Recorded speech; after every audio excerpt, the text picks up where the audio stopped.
Donald Trump has bounced back on the campaign trail after Saturday night's assassination attempt. The bandaged former US president was greeted with cheering crowds at the Republican National Convention in Milwaukee last night.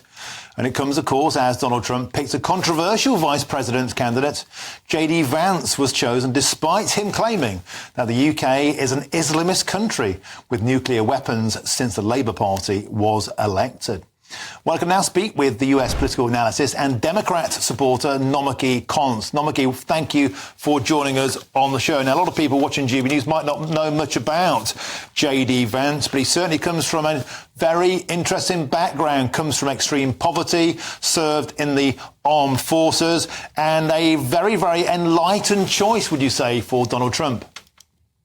I mean, it's definitely a choice. While he does come from working class background and he gained fame from his blockbuster book, Hillbilly Elegy, he went on to be a venture capitalist. He did go to Yale Law School, and he rose up with the elites. He was a CNN contributor, and he was oppositional to Trump. I think he's an opportunist, frankly. I think, when it favored him, he called Donald Trump Hitler and was thinking about voting for Hillary Clinton and was being propped up by the Lincoln Project, the Democratic aligned organization. But since then, he's taken a turn. He has received over $10 million in backing from Peter Thiel. Now you have Elon Musk, who is giving $45 million a month to this campaign. I mean, this is a candidate who is as far away from working class as you can imagine. So if Donald Trump's play was to double down on winning Rust Belt voters, it's at odds with, the real concern he has, which is he's losing women voters.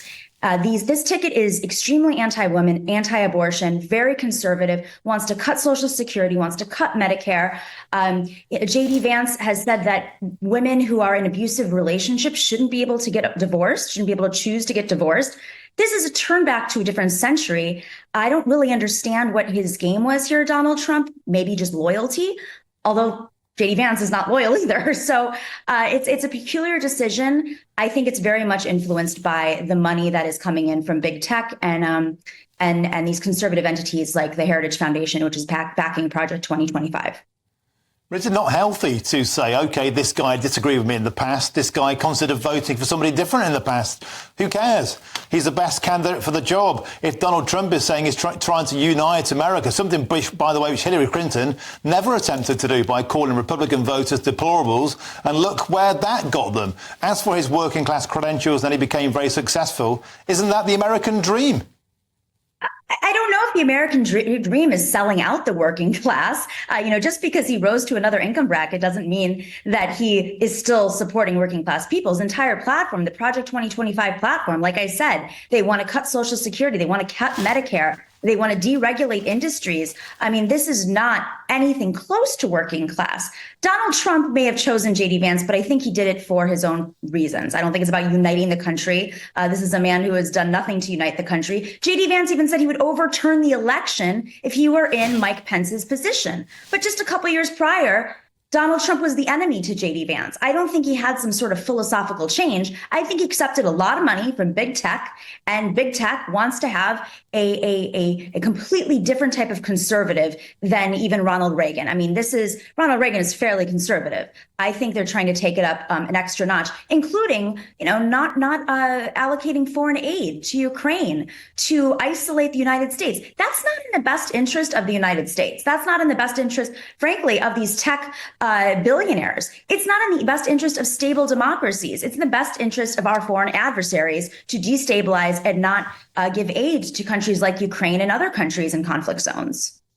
OK, Nomiki, is it not an idea to look at the trouble in your own camp? You're on the offensive here about JD Vance, which, you can't have a go at Donald Trump. He almost got murdered in full plain sight on Saturday. Joe Biden still making gaffes about Donald Trump being in the crosshairs. That was never said. He put words into his own mouth. The trouble is now there's no time, there's no mechanism to replace Joe Biden. And with Donald Trump on the ascension, with JD Vance getting all the oxygen of publicity, it sounds to me like the Democrats are concerned.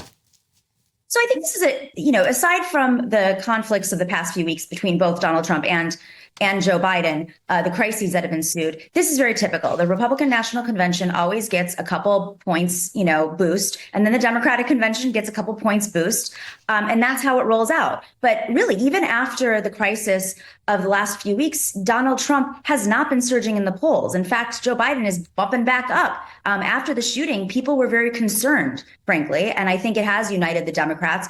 Whereas the previous week, we were talking about replacing Joe Biden. At this point, because we are so close to the election, it's about who can beat Donald Trump. Do we want to put our party into total chaos? Probably not. And, it seems as if Joe Biden is staying true and staying in the game, and that's his decision. Unfortunately, we don't really have a stake in that unless we go to a convention and cause dysfunction. But I think right now, it's just too unstable. It's too insecure with the political environment. And I think it's very important to have somebody that we know can beat Donald Trump. And so far, that's what's showing in the polls. And I'm just going to add one more thing. This is going to be about white working class women. It's going to be about white women, especially in the Rust Belt. And this ticket is actually a very poor decision for the conservatives. So I'm not really sure what their game is here. I think that you're going to see Democrats blasting ads talking about their abortion records, their extreme stances on women. And they always decide the elections. And I don't think that it's going to be different this year. Well, in all those swing states you thought about, the Republicans seem to be going ahead. And in the Rust Belt, where Donald Trump needs to win, JD Vance is very well known and very well supported, as you know. But thanks for joining us. That's the political analyst and Democrat supporter, Nomiki Konst. Thanks for joining us on the show.